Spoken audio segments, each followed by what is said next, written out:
NATO defense ministers are in Brussels today to discuss a potential response to Muammar Gaddafi's aerial and artillery attacks on rebel-held Libya.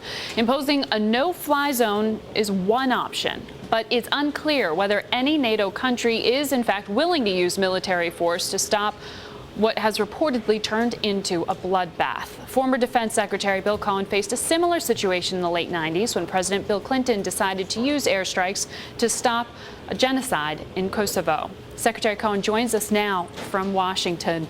Secretary, it's great to have you on InBusiness again. This is obviously a decision with many implications, but is there a moral imperative to institute a no-fly zone? Well, I think we have to look at the total picture in the region.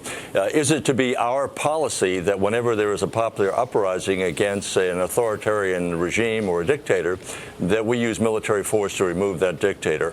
I think that's a policy decision has yet to be made, and I think it would send a signal to the entire region, which would be problematic for us. For example, had Egypt's army started to use military force against the demonstrators, would we have used military power to say a no-fly zone over Egypt? Or in Bahrain, where there were popular uprisings and there was some military force, if that had continued, would we have imposed a no-fly zone? So these are policy issues which go beyond Libya itself. And yes, we can identify and sympathize with those who are rising up against Gaddafi, who is a loathsome figure.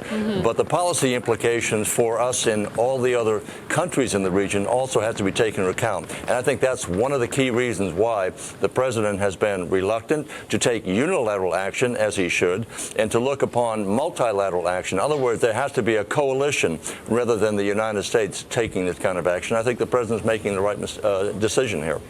Right, but that question of, Libya not being in a vacuum and influencing other countries in the region where we do have strategic interests and we are looking at the possibility of contagion makes this not just a question of Libya, as you point out, but right. I mean, you have the UK Defense Secretary saying, wait a second, a no-fly zone doesn't necessarily mean we have to go in, bomb, take out installations. We could do what we did in Iraq, which was we'll fly our planes overhead. If your defenses, lock your radar on our planes, we consider that hostile action. I mean, is there a more nuanced version of a no-fly zone that's more palatable? Anytime you put aircraft over another country, you run the risk of losing those aircraft. So you have to be prepared to take out the air defense system. We bombed very heavily in Iraq to take down Gaddafi's air defense system. And when the time came to go in, several years later, he had very little to offer in the way of defense. So it made it much easier to go in and take Gaddafi out. That was a decision made possible by the fact that we heavily bombed and took out his air defense system. So we would have to do the same or be prepared to do the same. We would have to do the same here for Gaddafi. Just threatening and putting our planes over Libya would be insufficient. And I think if we had a plane shot down at that point, we would then unleash a much heavier bombardment on Libya. But the second issue is one of mission creep. You say it's a no-fly zone, but quite quickly could turn into a no-drive zone or a no-sail zone, because we heard reports this morning they're using ships to launch attacks against the rebels. So what we have to say and make a decision is, are we prepared to use military force to go in and take Gaddafi out? And that is a policy decision none of the European allies are prepared to make, and I don't think the U.S. should make it on its own.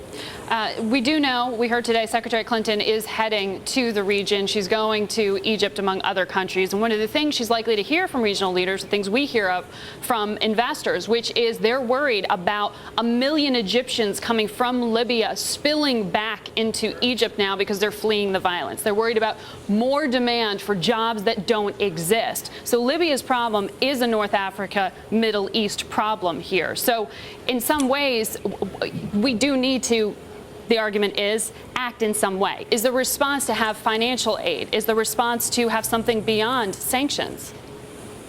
Well, this may become tantamount to what took place in Kosovo.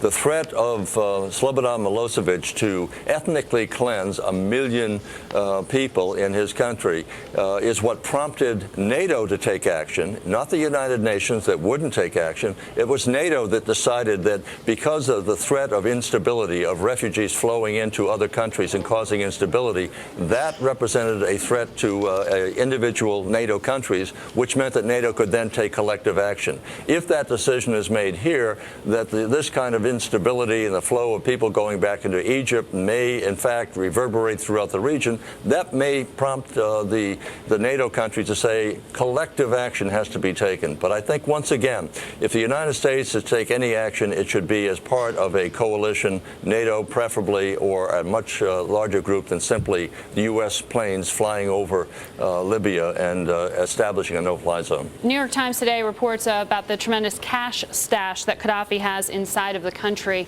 saying sanctions aren't working there. Do you think sanctions are working? I think sanctions will work over a period of time. It won't work immediately and have that impact. But Gaddafi has to know that his term in office is going to be in question. You're going to have the international community continue to squeeze his country. They're going to continue to make him a pariah. I think that the handwriting is on the wall. It's going to take some time because it looks as if his military has been able to suppress the rebellion at this point. That may shift, but I think the long-term prospects for Gaddafi are not great. And I think he'll be held before the International Criminal Court. And I think all of the people who are currently supporting him will also be brought and tried for war crimes. All right. Secretary Cohen, thank you for giving us your insight.